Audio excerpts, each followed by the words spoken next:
प्रणाम मित्रों, हम में से 99% लोग ईश्वर को मानते हैं। 1% लोग ऐसे भी हैं जो ईश्वर को नहीं मानते हैं। ईश्वर को मानने वाले लोग भी ईश्वर को इसलिए मानते हैं क्योंकि उन्होंने किसी से सुन रखा है कि ईश्वर है। उनको उनके समाज ने, उनके परिवार ने, उनके घर आसपास के लोगों ने, उनके शास्त्रों ने, उनकी किताबों ने उनको बताया है कि ईश्वर है, इसलिए वो ईश्वर को मानते हैं। जो 1% लोग ईश्वर को नहीं मानते हैं, उनको भी किसी ने ये समझाया है कि ईश्वर नहीं है। उनकी कुछ किताबों ने, उनके कुछ गुरुओं ने, उनके कुछ मार्गदर्शक लोगों ने उनको बताया है कि ईश्वर नहीं है। कुल मिलाकर हम में से ज़्यादातर लोग ऐसे हैं जो ईश्वर को मानते हैं या नहीं मानते हैं, लेकिन दूसरों के कहने से ही ऐसा होता है। हम में से बहुत कम लोग हैं जिन्होंने ईश्वर को कभी खोजने की कोशिश की हो। आज आपको एक ऐसे जिज्ञासु की कथा सुनाता हूँ जिसके तर्कों ने और जिसके ज्ञान ने इस पूरे विश्व को उसके विचारों के आगे झुकने के लिए मजबूर कर दिया। कैसे एक जिज्ञासु आखिर में परम सत्य तक पहुंचा। तो बात है 1863 की। बंगाल के एक हाई कोर्ट के बहुत बड़े वकील विश्वनाथ दत्त के घर एक छोटे बच्चे का नाम जन्म हुआ और माँ बाप ने उसका नाम रखा नरेंद्र दत्त। नरेंद्र दत्त बचपन से ही इतना ज़्यादा प्रतिभाशाली बच्चा था कि जिसके तर्कों के आगे, जिसके ज्ञान के आगे अच्छे अच्छे लोग हथियार डाल देते थे। स्मरण शक्ति ऐसी कि अगर एक बार किसी किताब को पढ़ लिया तो वो बच्चा आपको किस पेज नंबर पर क्या लिखा हुआ है ये तक बता देगा। एक बार जिस किताब को पढ़ लिया उसको वो बच्चा कभी जीवन में भूला नहीं।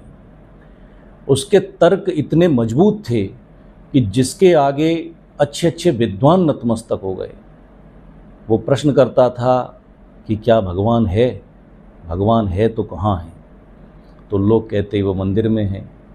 तो वो कहता कि मंदिर में जो मूर्ति है वो भगवान है। क्या उसने संसार बनाया है या उस मूर्ति को इंसान ने बनाया है? वो मूर्ति संसार की निर्माता है या उस मूर्ति का निर्माता कोई इंसान है?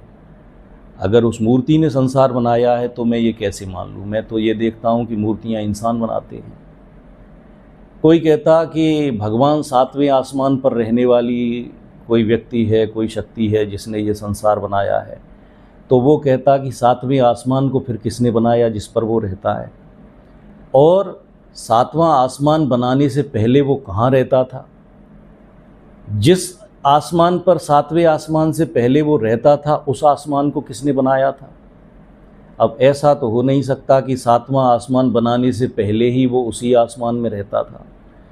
कुल मिलाकर उसके प्रश्नों का उत्तर बड़े बड़े विद्वान, बड़े बड़े ज्ञानी भी नहीं दे पाए।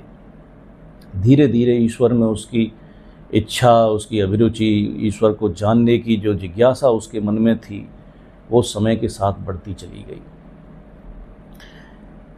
ऐसे वो ना जाने कितने ज्ञानियों, सन्यासियों, संतों के पास पहुंचा और हर तरह से उसने अपनी जिज्ञासा को शांत करने का प्रयास किया, लेकिन कोई भी व्यक्ति उसके प्रश्नों का उत्तर दे नहीं पाया कि ईश्वर है या नहीं। उसका सीधा प्रश्न होता, क्या आपने ईश्वर को देखा है? अगर नहीं देखा है तो मैं नहीं मान सकता कि ईश्वर है। अगर आपने देखा हो तो ही मुझे जवाब दें। एक बार उसके एक मित्र ने कहा कि रवींद्रनाथ टैगोर के शायद पिताजी या उनके बाबा देवेंद्रनाथ ठाकुर बहुत पहुँचे हुए सन्यासी हैं। वो यूं तो किसी से मिलते नहीं हैं, लेकिन उम्मीद है कि तुम्हारे प्रश्नों का जवाब देवेंद्रनाथ ठाकुर दे सकते हैं। देवेंद्रनाथ ठाकुर गंगा जी में, कलकत्ता में एक हाउस बोट बनाकर, एक हाउस बोट जैसा उनका था, एक बजरा था, नाव पर ही उन्होंने छोटा सा अपना घर बना रखा था और उसमें वो रहते थे, वहीं रहकर साधना करते थे।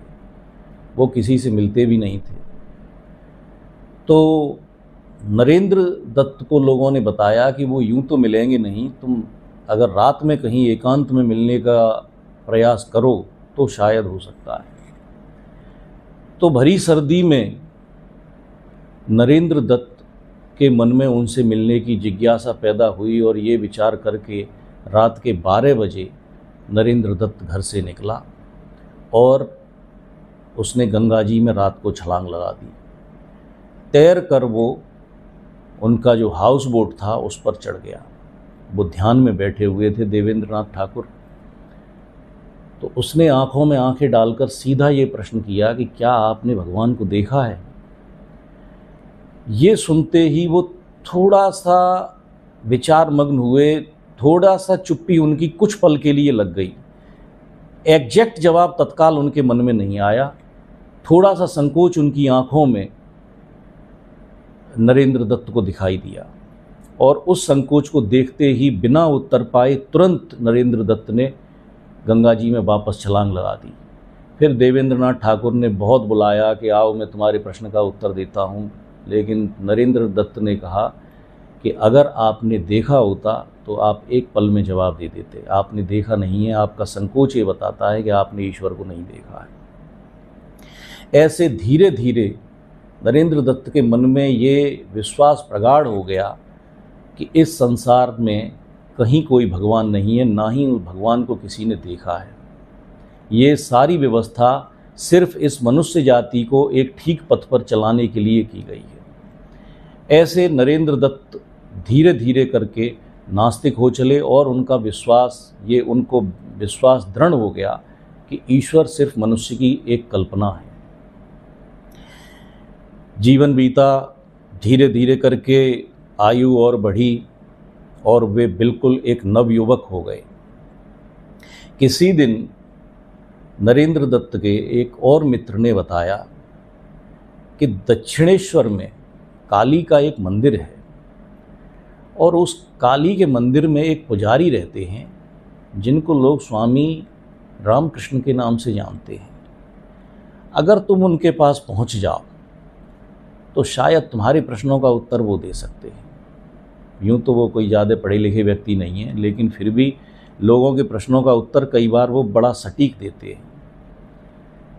तो नरेंद्र दत्त के मन में आया कि अब तक तो कोई दे नहीं पाया, संभावना इस बात की है भी नहीं कि वे मुझे कुछ बता पाएंगे, लेकिन फिर भी अगर सजेशन मिला है तो मैं जाऊंगा और मैं उनसे पूछ के आऊँगा। ये सोचकर नरेंद्र दत्त चल पड़े दक्षिणेश्वर की तरफ। और जब वे वहाँ उस मंदिर में पहुँचे तो एक अपने छोटे से कमरे में एक बिल्कुल साधारण प्रतिभा का एक व्यक्ति बैठा हुआ था। धोती कुर्ता, थोड़ी बढ़ी हुई दाढ़ी और बिल्कुल साधारण किसी किसान के जैसा व्यक्तित्व। चेहरे पर कोई विशेष न तेज न कोई आभा, बिल्कुल सामान्य चेहरा। वे तख्त पे बैठे हुए थे। उनका नाम था स्वामी रामकृष्ण। तो नरेंद्र दत्त जाकर जो नीचे चटाई बिछी हुई थी उस पर जाकर नरेंद्र दत्त बैठ गए और थोड़ी देर बाद जब और लोग वहाँ से चले गए और जब वो दोनों लोग ही अकेले रह गए तो नरेंद्र दत्त ने स्वामी रामकृष्ण से पूछा कि क्या आपने ईश्वर को देखा है? तो तत्काल स्वामी रामकृष्ण ने जवाब दिया कि हाँ देखा है। तू देखेगा? तुझे दिखाऊं? ये बात सुनकर नरेंद्र दत्त ऐसे हो गए जैसे हजारों वोल्टेज का करंट किसी व्यक्ति को लगा हो, क्योंकि आज तक किसी भी व्यक्ति ने 100% कॉन्फिडेंस के साथ ये कभी नहीं कहा था कि हाँ मैंने ईश्वर को देखा है। किसी ने कहा ही नहीं था और नरेंद्र दत्त को ये रत्ती भर भी उम्मीद नहीं थी कि कोई ऐसा व्यक्ति मिल जाएगा जो इस बात का जवाब इस तरह से देखेगा कि हाँ मैंने ईश्वर को देखा है। क्या तू देखना चाहता है? बता, तुझे दिखाऊं? हतप्रभ हुए और आश्चर्य से भरे हुए आश्चर्य से भरी हुई आंखों के साथ नरेंद्र दत्त ने स्वामी रामकृष्ण की तरफ गर्दन हिलाकर इशारा किया कि हाँ मैं ईश्वर को देखना चाहता हूँ। और जब उन्होंने ये कहा तो स्वामी रामकृष्ण ने अपना पैर नरेंद्र दत्त की छाती से लगा दिया और जैसे ही उनका स्पर्श हुआ, नरेंद्र दत्त उसी चटाई पर गिर पड़े और उनको जो उन्होंने अपने संस्मरण में लिखा वो उन्होंने कहा कि मुझे ऐसा लग रहा था जैसे ये संपूर्ण संसार, ये पूरा मेरा कमरा, मेरे आसपास की पूरी ज़मीन, पूरी व्यवस्था, हर चीज़ किसी शून्य में समाहित होती चली जा रही है। जैसे किसी भंवर के भीतर सारी चीज़ें समाहित होती चली जाती हैं, ऐसा मुझे दिखाई दिया कि एक बहुत विराट शून्य है और इस शून्य के भीतर ये सारा जगत प्रवेश करता चला जा रहा है। बहुत देर तक समाधि की उस स्थिति में रहने के बाद नरेंद्र दत्त ने आंखें खोलीं। अब जो व्यक्ति उठा वो व्यक्ति नहीं था जो उस आश्रम में आया था। उसके भीतर की हाव भाव, भंगिमा, सारे प्रश्न, सब चीज़ें कहीं खो गई थीं। उसको उसके प्रश्नों का उत्तर मिल चुका था। उस शून्य ने उस व्यक्ति के भीतर ऐसा परिवर्तन पैदा किया कि जिसका वर्णन शायद ऐसे नहीं किया जा सकता। फिर उसके बाद स्वामी रामकृष्ण ने उससे कहा, नरेंद्र आते रहना। ऐसे गुरु शिष्य का ये पहली मुलाकात शुरू हुई। यही नरेंद्र दत्त आगे चलकर स्वामी विवेकानंद के नाम से इस संसार में उन्होंने ख्याति पाई और स्वामी रामकृष्ण परमहंस जो उनके गुरु थे वो इस संसार के महान संतों में गिने गए। उनके द्वारा इस संसार को सत्य के विषय में बहुत कुछ बताया गया। आगे उनके और आने वाले जो घटनाक्रम उन गुरु शिष्य के बीच में हुई, उन स्वामी विवेकानंद के जीवन में क्या क्या घटनाएं हुई, उन पर आने वाले वीडियोज़ में बात करेंगे। बहुत रोचक कथा है इन गुरु शिष्य की। बहुत बहुत धन्यवाद।